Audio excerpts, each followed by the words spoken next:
Now, though, to our report on the making of The Tall Guy, a comedy and the first film to be directed by Mel Smith.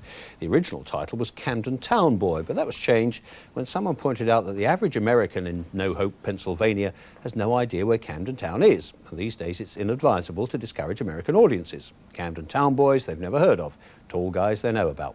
To put it simply, the plot revolves around an unsuccessful actor, Jeff Goldblum, who lives in Camden, listens to Madness records and suffers from hay fever. Most of the movie takes place in the theatre, where Mr. Goldblum works as stooge to the successful comedian Rowan Atkinson.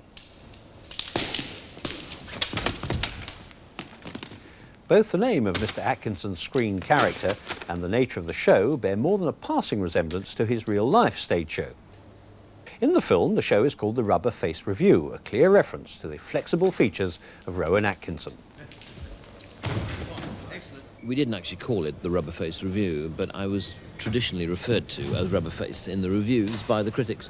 And so the show within the movie is, I suppose, but based on my own one-man show in which Richard Curtis, the writer of the movie, played the straight man. And the straight man of the show is the hero of the movie, played by Jeff Goldblum.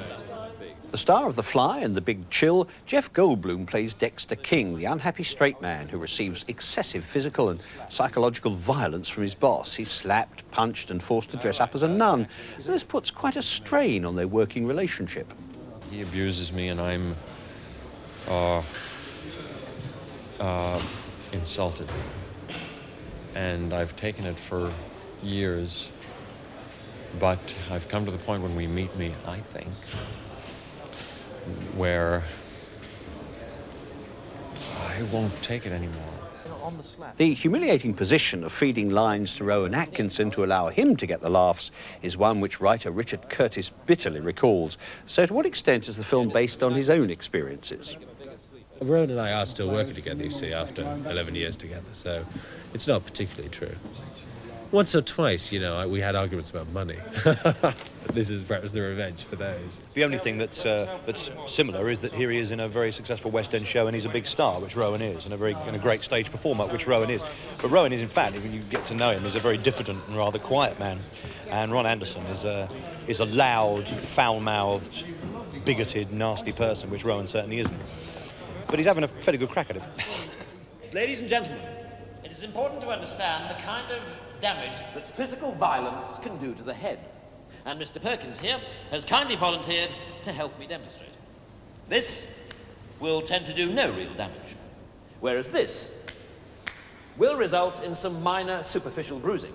And of course, this will almost certainly result in a broken bone or two, whereas this iron bar will almost certainly result in death, as in this case.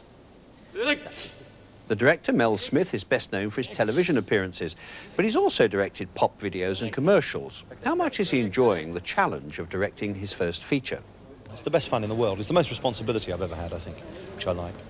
It's a bit scary sometimes, I think it's mainly knowing that at the end of the day everybody's going to turn around and look at you when everything's broken down and nobody knows quite what's happening next. There's that really, really nasty moment where suddenly about 20 faces all suddenly go at you and you're going, okay, I think we'll do that. And, and it's that thing of not just making something up on the spot, but actually really knowing what it is that you want. Can you just look a little bit more worried after you've sneezed? And then down. When all the filming on stage has been completed, it's time to let the audience in. I'm going to film them actually coming in and getting excited about the show and film them actually sort of sitting down in their seats. And then throughout the show, I want to get various shots on stage from behind the actors looking out at a real audience beyond them. In a sense, instead of paying 1,000 extras to come and sit in the audience so we can film them, we're asking 1,000 extras to pay to come and be in the film.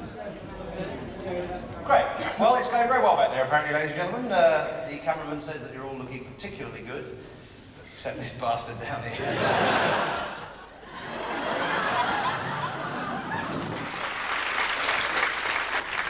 Ah.